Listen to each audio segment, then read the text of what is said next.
Industry Podcast, and I'm David Andrew Wiebe. Let's dig in.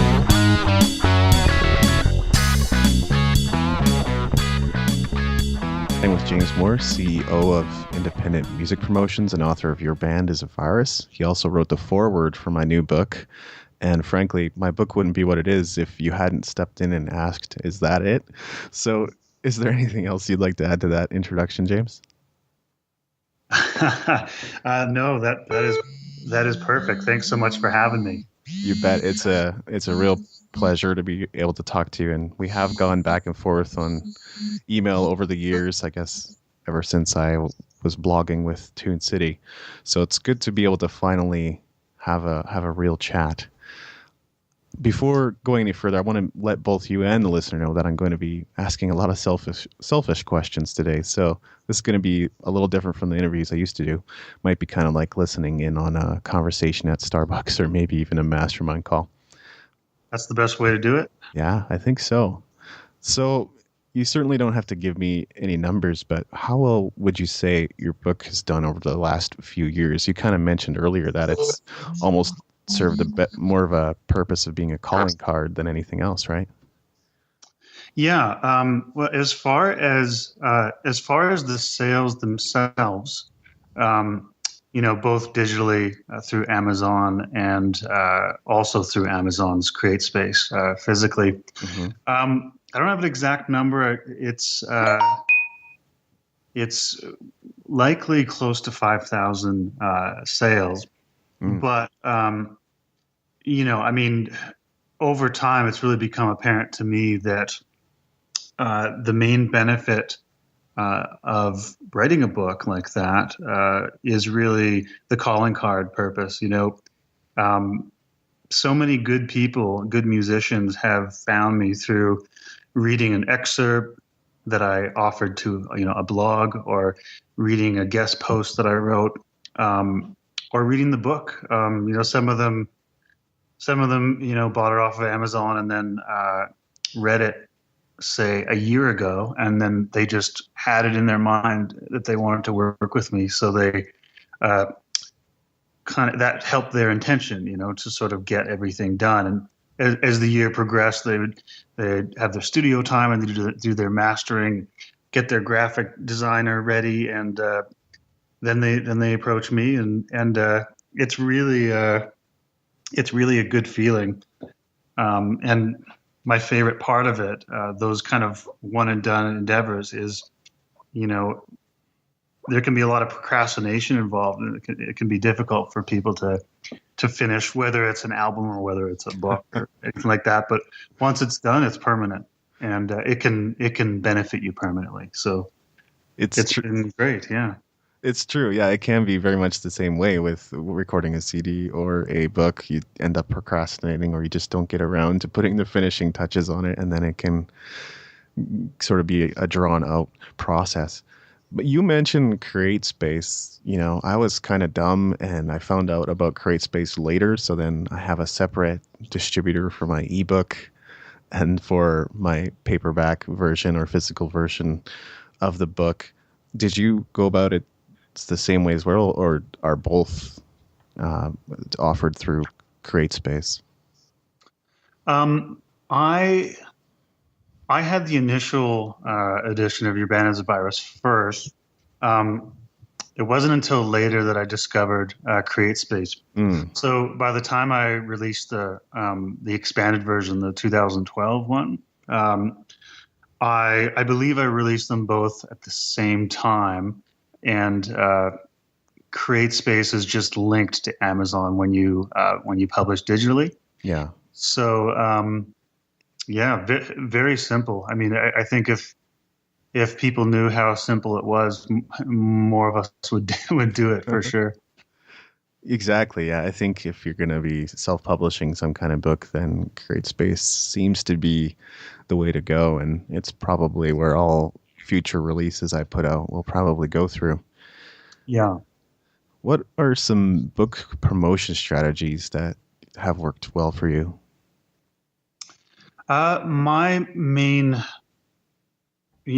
idea about promotion, no matter the the genre is just to um, get in front of your audience somehow. So, luckily, I mean, I was kind of surprised when I got into the music marketing and music promotion niche that it's actually quite small. And I mean, it's actually shocking how few searches there are for general terms like music promotion, music marketing, which really makes me wonder how many musicians are actually digging in and, interested in this stuff. But No kidding. that also made it easier for me to know who to reach out to. So, pretty much any music industry publication, music marketing publication, podcasts like this one, anywhere that musicians are looking for information, for resources, for advice. I wanted to, personally reach out to all those places that I could, usually offering exclusive content tends to be what they want. So whether that be an original guest post, on aspects of marketing, an interview, maybe an exclusive excerpt from the book, and it was a really great community. I ended up just getting a lot of support, book reviews as well on industry sites. And, it was kind of a grueling process. I did that intensely for about 3 months, and I still do it to this day, but, lesser. But Yeah. so, but the thing that I enjoyed about the process is, once again, it helps you permanently. Every article, every guest post, you should never think that it's work, because someone could see that 3 years from now, and contact you. So it's great. Yeah, I have found that to be true. And with guest blogging, it's something I always enjoy doing. I just kind of go like, oh, right, I have my own blog too. So how do I manage and fit it all in? And, Exactly. Yeah. and these days I am trying to leverage kind of more of my connections and kind of ask them if they'd be willing to share about their latest album release. I sometimes I feel like the content they produce is, I don't want to say better. It's just a different perspective than what I might have to say on the subject, and people enjoy almost that candid view into what an artist's process is. Yeah, I agree. And also interesting what you said about searches and keywords. I was looking at Google Trends recently, so there's a couple of things that I found depressing. One being that music as a search term is kind of just slowly dying off. Yeah. And to be replaced by sort of some longer term keywords. I actually found out that online music promotion is apparently a trending term right now. So it's interesting to see, but I think you're right. There may not necessarily be a ton of artists online reading and looking for things actively. Yeah, I think just like any area of life, there's different kinds of people, and there's a lot of people who don't really want to take the time to learn how to do something. I don't know if properly is the right word, but they'd rather sort of shout from the rooftops of their social media profiles and just think. I mean, I can understand that, because you put up a status saying check out my band, or if you say spam 1,000 Facebook groups, check out my band, then it's easy to sort of write it off in your mind and say, well, I did my part, and now it's up to the people. They just need to listen, but I don't know. I think it's really important to sort of call yourself on your own lies. No, that's funny to me totally, because sometimes the only promotion I do for a blog post is it automatically gets tweeted out and shared on Facebook and Tumblr and places like that. I think it's it has to be some kind of gateway into the blog post, or people will never even want to check it out. But sometimes I agree, you're just as guilty of not, I guess, framing your promotion within a story or a message that will actually attract people to it. Yeah, or even even doing things in the right place and the right context is really important. Like, a lot of artists reach out to individuals and companies through their Facebook page, and I had a close friend of mine tell me recently. This sounds a little off topic, but it's not. He said, "Oh, I reached out to Bill Burr on his Facebook page, and he never responded." So I told him, I said, and this is something a lot of artists don't know: never, ever, ever reach out to someone through their Facebook page. That may sound strange. I'm talking about the not the personal page, but the profile page. That may sound odd, but over the last 5 years, and I know this is true for just about everyone else, through the IMP Facebook page, I would say that 99.99999% of the messages have been spam, like complete spam, not personal at all, and completely off topic, and not even clear as to what they want.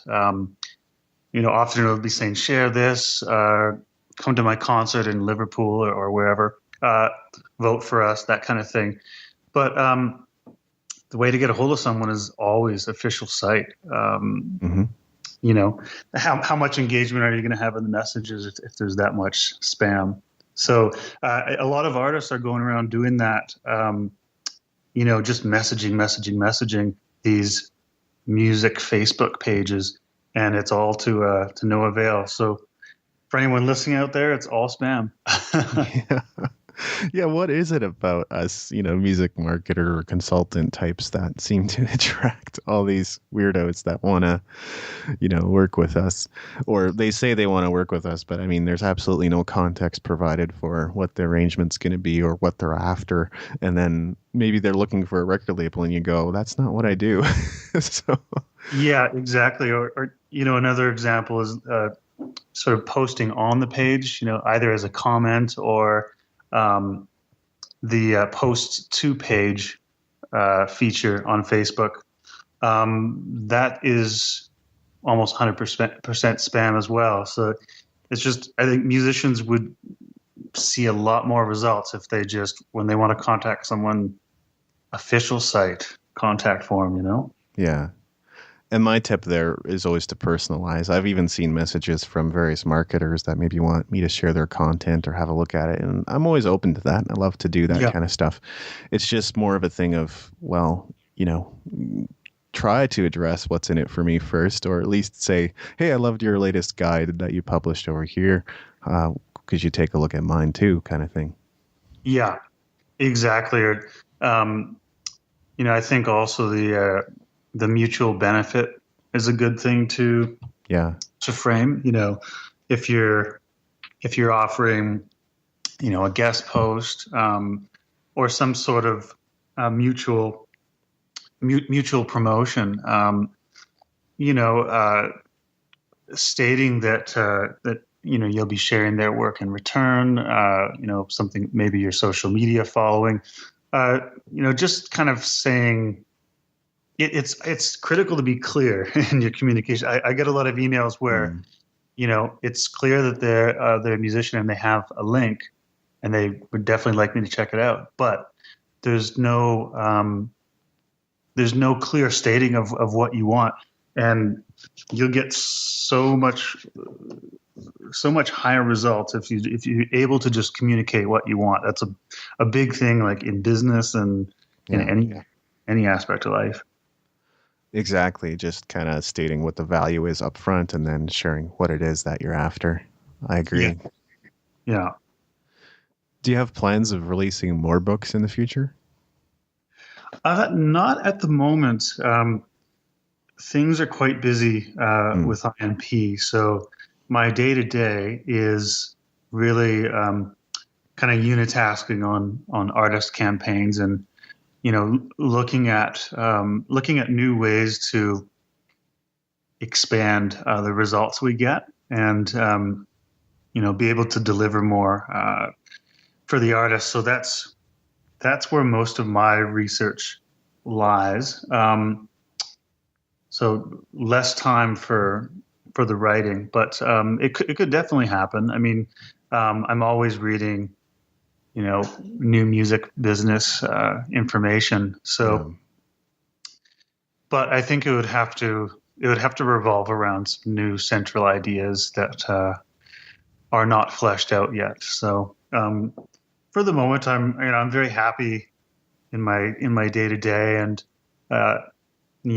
lately a lot of, besides IMP, it's just about balance. I've had my head down in this business for years now, and you need to also have balance in your life, meditation, exercise, all that stuff, family. Yeah. Right. Absolutely. Yeah. And I think so often what we fail to do, I guess, is either as kind of freelancers, self-initiators, or entrepreneurs, is delegating. We don't leverage the connections we have. We don't hire people. We don't, I guess, assign other tasks to other people that are totally capable of handling them, and then we lose that balance that is needed. And if you want to take care of yourself and have health and exercise and have a family life, then leveraging tools and systems and people is huge. Yeah, and also there's this tendency to think that if you don't work all the way through, that you won't get as much done. But you actually get a lot more done when your life is balanced, and work has its place, and it shouldn't be the whole day. Yeah. Work has its place, and you can approach everything fresh. It's a tricky one, and I'm still figuring that one out for sure. So why don't we talk a little bit about what independent music promotions does and what it offers artists? Sure. Well, I started independent music promotions just first of all, like, as an extension of my own personal tastes. So I tend to be into anything that I can feel, that I experience as that's the real stuff. So I mean, for me personally, that takes me. I grew up on everything from Nirvana and the Beatles to Tom Waits, Public Enemy, PJ Harvey. It's a wide variety, and I've gotten into just about everything since then. But I wanted to start a PR company that was choosy. So saying no to certain genres like idol pop and music that is overly, that I see as just straight to radio. Possibly just for the business side of it.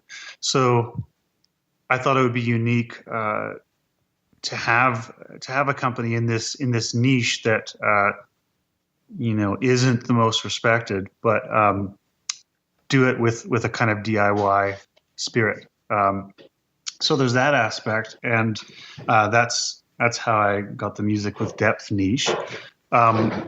The other thing that I wanted to do was have a guaranteed model, because I found that there's too many artists coming away from PR companies basically getting told, sorry, nothing stuck to the wall.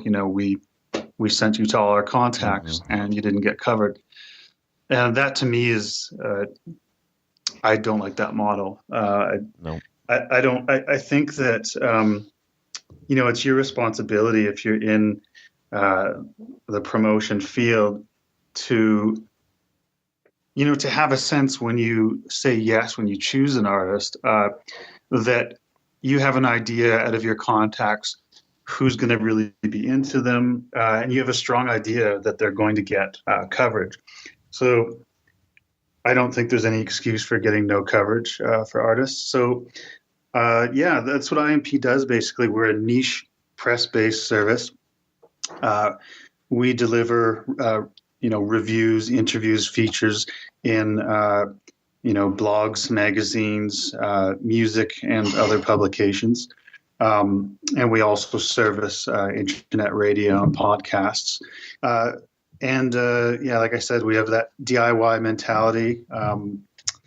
And I take on artists that I do all the choosing the artists myself, and I run the campaigns. And I choose artists that I really like, and I have to like the people as well. Mm. I think referring back to something you said earlier, there isn't enough people doing kind of the music marketing side of things out there. I actually chatted with Derek Sivers, but that was many years ago now. But he kind of hinted at the idea that music marketing or marketing as a service will always be something that's valuable. And I feel like in today's crowded space, that's never been more true. I think so too. It's, largely because time is extremely valuable. That's the reason why any service, that's the reason why you may pay someone to clean your house or, do your website, because there's a lot of things that you technically could do yourself, or you could, spend the time to learn how to do something yourself. But when you're trying to achieve something, outsourcing is critical. And I do it myself, for IMP over the years. I worked with a professional SEO specialist, and that helped greatly with our web presence. I worked with a Google AdWords professional. It's because basically those were things that I've since learned quite a bit about, but I mean, it would have been way too taxing to wear every hat. So really that's where we come in for artists. The way I see musicians today, I think that they should be at the heart of it, but they should be pulling all the strings. So everything needs to be covered. If you can't cover it yourself, you have to outsource. I think those are some great tips right there. And maybe to alleviate any fears that might exist around hiring or bringing someone on board to do other work. I don't know if anybody listening would agree, but I find that when I do hire somebody on, generally it's an opportunity to grow the business and to focus on creating more revenue models. And that when I do hire somebody, the business actually grows and it's not a huge burden or an expense most of the time. Yeah, I think so too. And I mean, it's really a question of everything's online now. It tends to be. So, if someone does a good job, like if I'm going to go to a t-shirt manufacturer for my band, I'm going to do the Google research first, see what the feedback is about them. Make sure no one's complaining that, these shirts look horrible or anything like that, right? Because everything's so public. And if someone's unhappy these days, you can bet they're going online, because when you feel gypped, you want to ruin that person or that business, everything's very public. So, in deciding who to go with for whatever you're looking for, Google has the answers usually. Yeah, those are some great tips for finding the right people as well, because you won't always be meeting people in person that do SEO or do PPC ads. So yeah, I think you definitely want to see what people are saying about them if possible. So I'm bouncing around a little bit, and it's sort of a funny question because you actually gave me a lot of advice for my book. But what advice would you have for anyone that's writing a book about the music industry today? I would say, I mean, all perspectives are valuable because they're unique. I think that the only reason why, uh, I found that a lot of musicians related to my book is because I felt free to just express myself, according to my own experience, philosophically, spiritually, just, and granted, my own opinions and values are in that book. So not everyone may agree with it, but I would just say, let it resonate with you. Don't try to be um, any other character. If people are going to relate to it, it's going to be your inner feeling. I guess the other advice would be to finish it. Finish it, because once you're finished it is so simple to do the rest of the publishing. Often I have a friend, a close friend of mine, who's going to be publishing a book in the next few months, and he put it off for a couple of years because in his mind, he said he didn't know what the next steps were. He thought that the editing was this huge process, and how do I get it published, and do I have to shop it around? And a lot of people might say, yeah, here's the process for getting a publisher, all that. I told them, no, just simplify, just self-publish. It's very easy. You can get an editor through Craigslist, check out their work. They're professional. Can they convert to Kindle format? All of that, easy breezy. So I think it's important not to make a mountain out of the very quick and simple process at the end. Yeah. And to affirm what you're saying, this book for me was, the first version of it was scrapped entirely, and I started from scratch because I wanted to write something that was true to me. So I totally agree. I think it's important to write something that resonates with you. And I can sort of guess from the many things I've heard about books that your answer to this question isn't going to be your book. But what would you say is the most profitable aspect of your business? I would say it would be the campaign services themselves. That is really, at first it was the book, but as the book gets older, it's selling less and less. Right. So it's definitely the day-to-day of the business, the actual campaigns. Makes sense. Yeah. How do you get positive customer reviews for your book on Amazon? Is it kind of a numbers game, or do you have to kind of directly ask your following to go and do it? Yeah, I definitely tried to direct, as many people as I could. If I get an email from someone who's letting me know why they appreciated the book, I try not to waste that opportunity, and let them know I'd appreciate if they took a moment and left an Amazon review, because pretty early on I found out, Amazon's network is pretty incredible. And the way that it's set up, it's a little different than Facebook and Google, because Facebook and Google continually change their rules.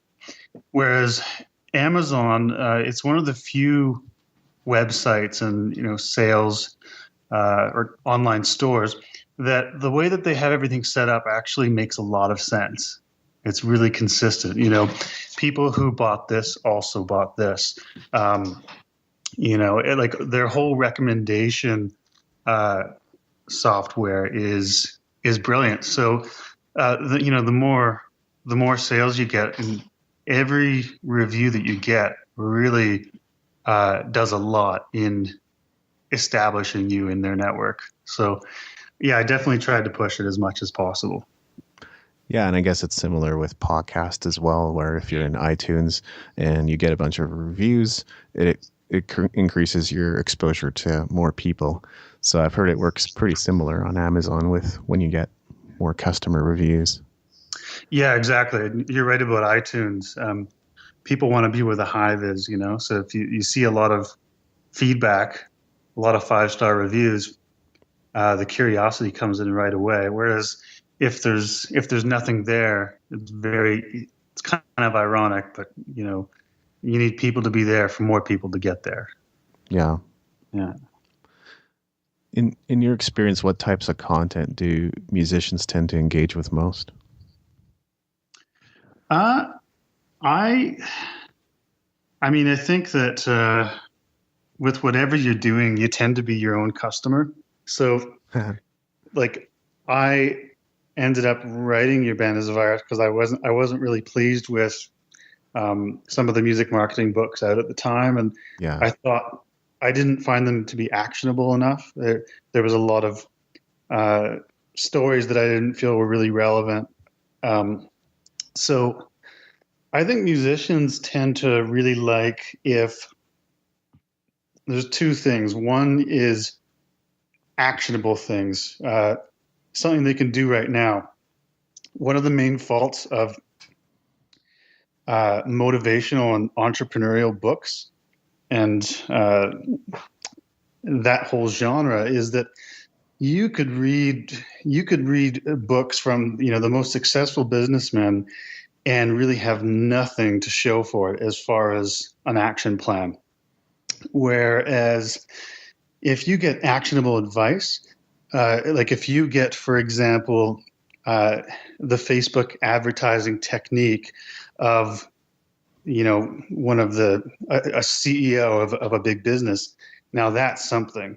Then you can log in and set that up right away, implement it, and you're moving.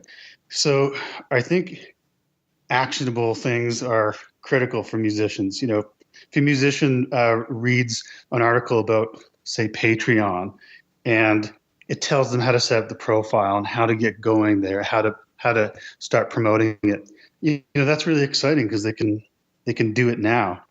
The other thing I think musicians value is maybe completely revolutionizing a point of view. Like if they read an article on something that is totally counterintuitive to how they were thinking before, and it gives them a new inspiration, they figure they can act on that too.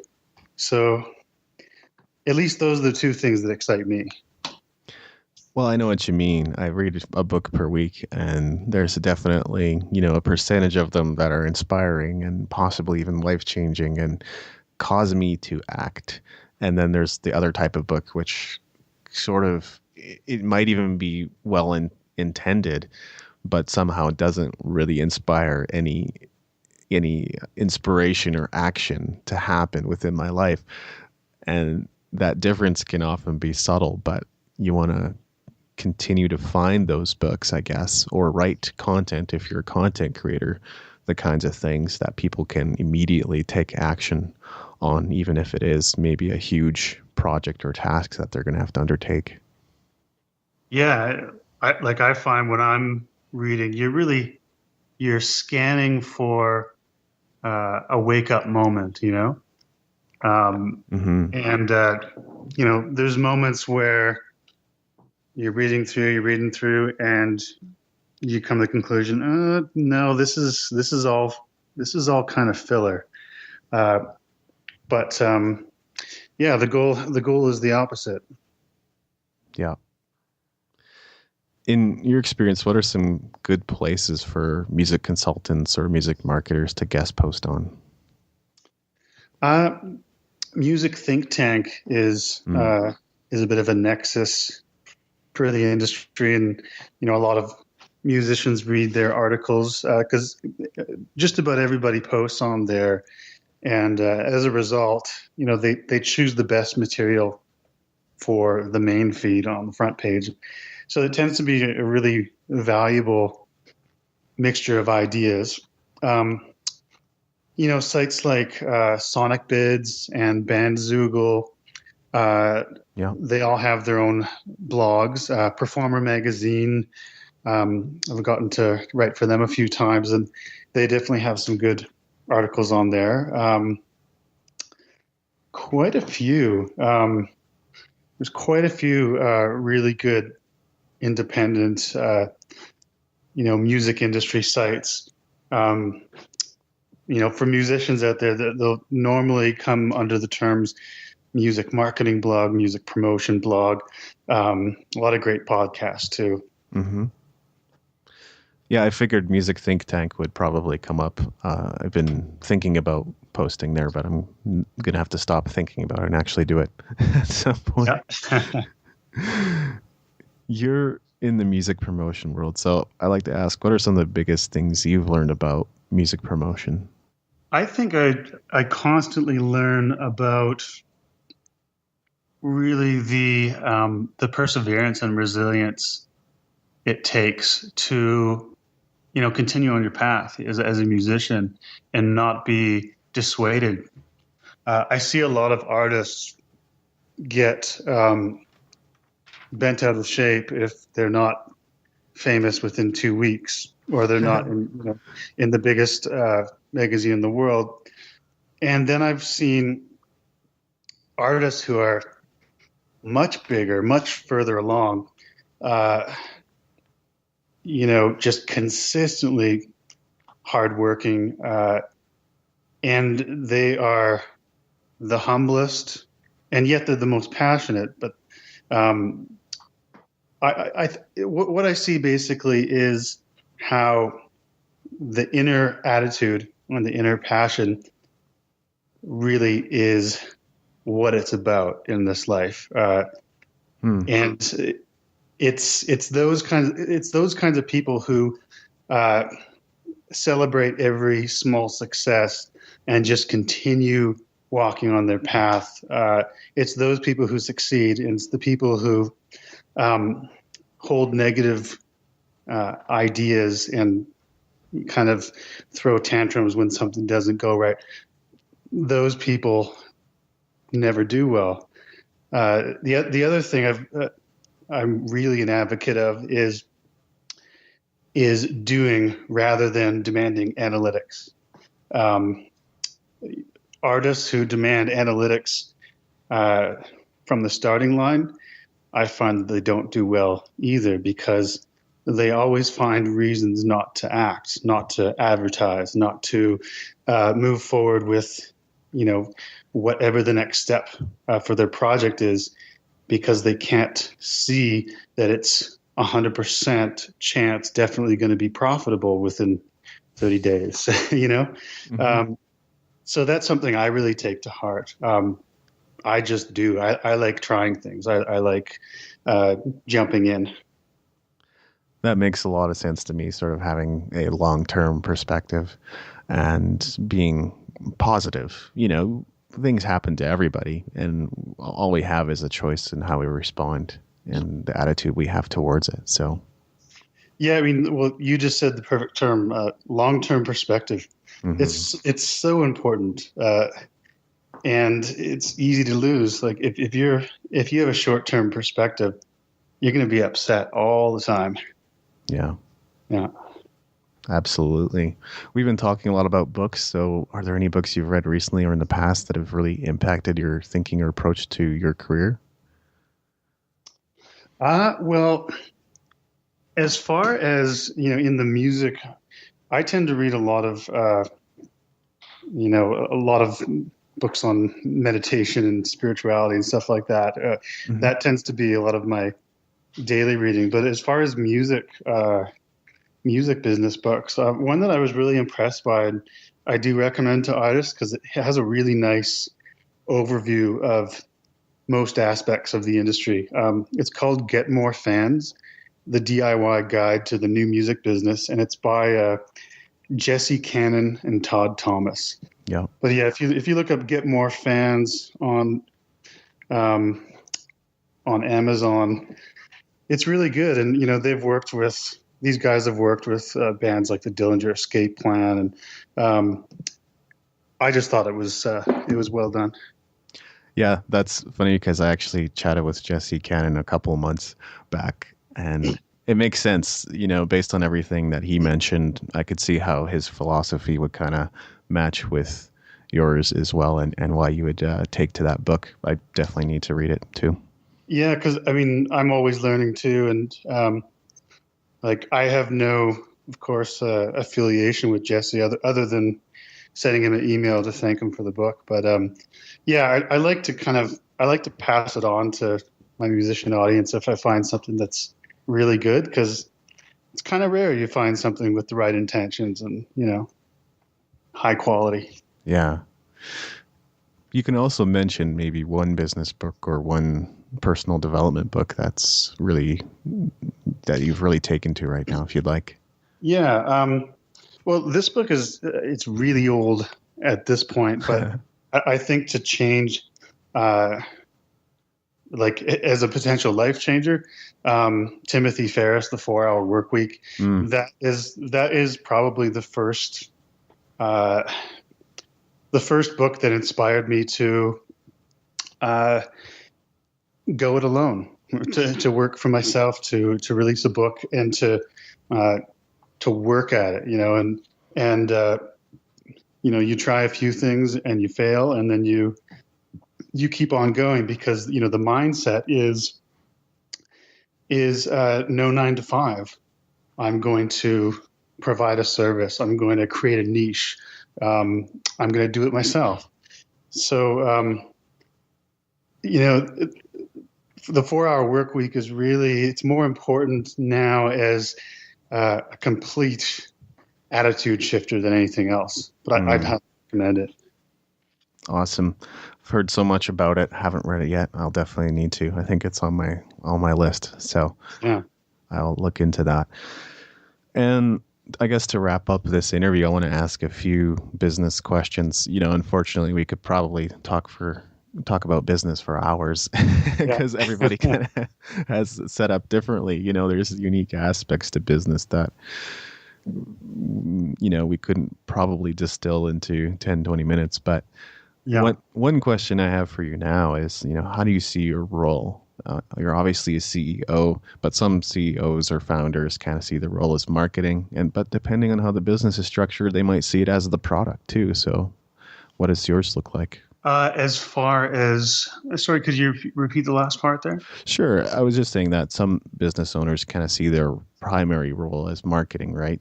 So if as an owner, like they go, okay, my number one thing is to make sure that we get more clients, and that's my focus. Whereas depending on how the business is set up, some business owners view the product as their primary responsibility, because maybe that product is tied to how they market it or the ecosystem of the business itself. Yeah.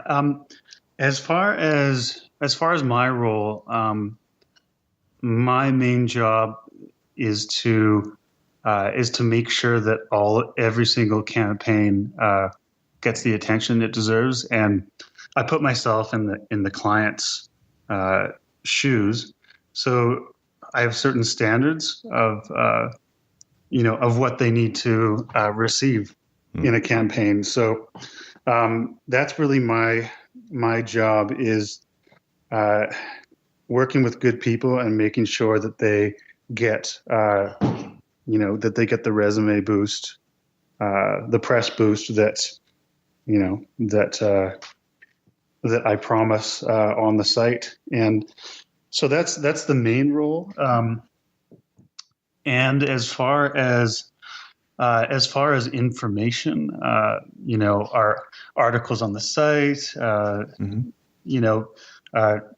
having chats like this, it's basically just to be honest, just to be honest about what I know, what I don't know, what I feel works.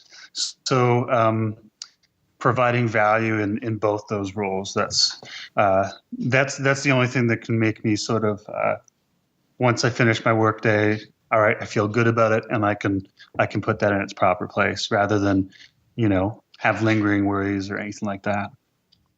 Yeah, and I guess that's probably partly where the distribution of responsibilities goes, right? It's just the infrastructure of your business, to use a kind of a big word, but it's really just about how is it set up, right? What are the people, what are their roles, and how do they execute on a daily basis, kind of thing. Yeah. Well, I mean, and that's why I manage every campaign myself, because I wouldn't really want to hand it over, or at least at this point. I work with many people quite closely, bloggers and journalists, and press release writers and so forth. But yeah, I prefer to to run everything myself. Mm. Yeah, I totally understand that. Yeah. Have your finger on the pulse of the work that you're trying to do for your clients, right? Because you care about the outcome. So I can certainly appreciate that. Well, is there anything you'd like to plug, and where can we connect with you online? You can get through to me through independentmusicpromotions.com. That's the best place. I mean, artists will find hundreds of music marketing articles. We have some great writers on the site, and it's also the best place to find out about what we do and get a hold of me. Yeah, and that's mainly what I'm doing these days. So awesome. Well, thank you so much for your transparency and generosity in sharing all this information with us. It's definitely been quite juicy. Well, thanks so much for having me. All right. Thanks. Hope to chat again soon. Yeah, you too.